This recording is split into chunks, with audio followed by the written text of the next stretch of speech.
it's Miss Maples. I'm going to be reading the last chapter of the book, chapter 15, last chapter of Stuart Little by E.B. White. Heading north. Stuart slept under the canoe that night. He awakened at 4 to find that the rain had stopped. The day would break clear. Already the birds were beginning to stir and make bright sounds in the branches overhead. Stuart never let a bird pass without looking to see if it was Margalo. At the edge of town, he found a filling station and stopped to get some gas. 5, please, said Stuart to the attendant. The man looked at the tiny automobile in amazement. 5 what? He asked. 5 drops, said Stuart. But the man shook his head and said he couldn't sell such a small amount of gas. Well, why can't you? Demanded Stuart. You need the money, and I need the gas. Why can't we work something out between us? The filling station man went inside and came back with a medicine dropper. Stuart unscrewed the cap of the tank, and the man put in 5 drops of gasoline. I've never done anything like this before, he said. Better look at the oil too, said Stuart. After everything had been checked and the money had been paid, Stuart climbed in, started the engine, and drove out into the highway. The sky was growing brighter, and along the river the mists of morning hung in the early light. The village was still asleep. Stuart's car purred along smoothly. Stuart felt refreshed and glad to be on the move again. Half a mile out of town, the road forked. One road seemed to go off toward the west, and the other road continued north. Stuart drew up to the side of the northbound road and got out to look the situation over. To his surprise, he discovered that there was a man sitting in the ditch, leaning against a signpost. The man wore spurs on his legs. He also wore a heavy leather belt, and Stuart realized that he must be a repairman for the telephone company. Good morning, said Stuart in a friendly voice. The repairman raised one hand to his head in a salute. Stuart sat down in the ditch beside him and breathed deeply the fresh, sweet air. It's going to be a fine day, he observed. Yes, agreed the repairman, a fine day. I'm looking forward to climbing my poles. I wish you fair skies and a tight grip, said Stuart. By the way, do you ever see any birds on top of those poles? Oh, yes, I see birds in great numbers, replied the repairman. Well, have you ever run across a bird named Margalo, said Stuart. I'd appreciate it if you would drop me a line. Here's my card. Describe the bird, said the repairman, taking out a pad and pencil. Brown, said Stuart, brown with a streak of yellow on her bosom. Know where she comes from? Asked the man. She comes from fields once tall with wheat, from pastures deep in fern and thistle.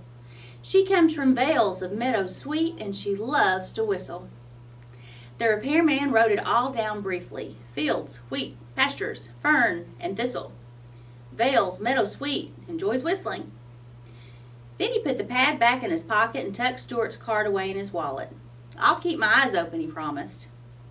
Stuart thanked him. They sat for a while in silence. Then the man spoke.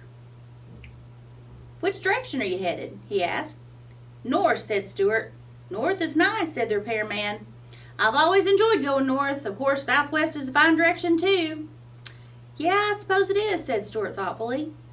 And there's east, continued the repairman. I once had an interesting experience on an easterly course. Do you want me to tell you about it? No, thanks, said Stuart. The repairman seemed disappointed, but he kept right on talking. There's something about north, he said, something that sets it apart from all other directions.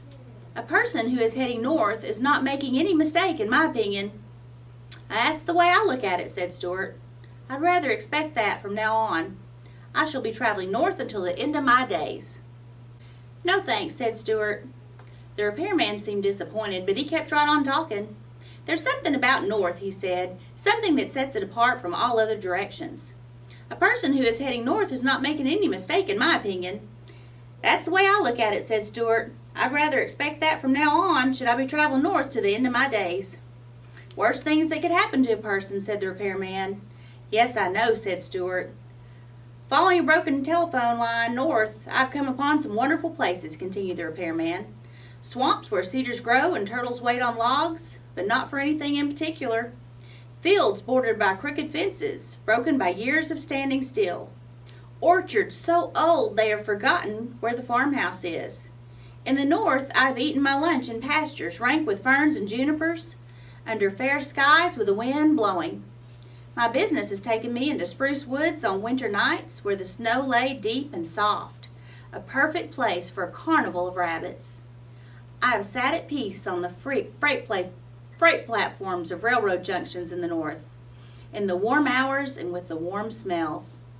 I know fresh lakes in the north undisturbed except by fish and hawk and of course by the telephone company, which has to follow its nose. I know all these places well. They are a long way from here, don't forget that. And a person who's looking for something doesn't travel very fast. That's perfectly true, said Stuart. Well, I guess I'd better be going.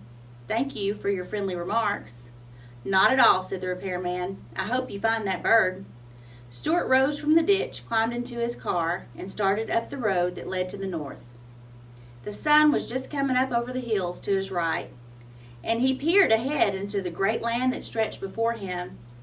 The way seemed long, but the sky was bright, and he somehow felt he was headed in the right direction. The end. I hope you enjoyed Stuart Little by E.B. White. Thank you for reading with us.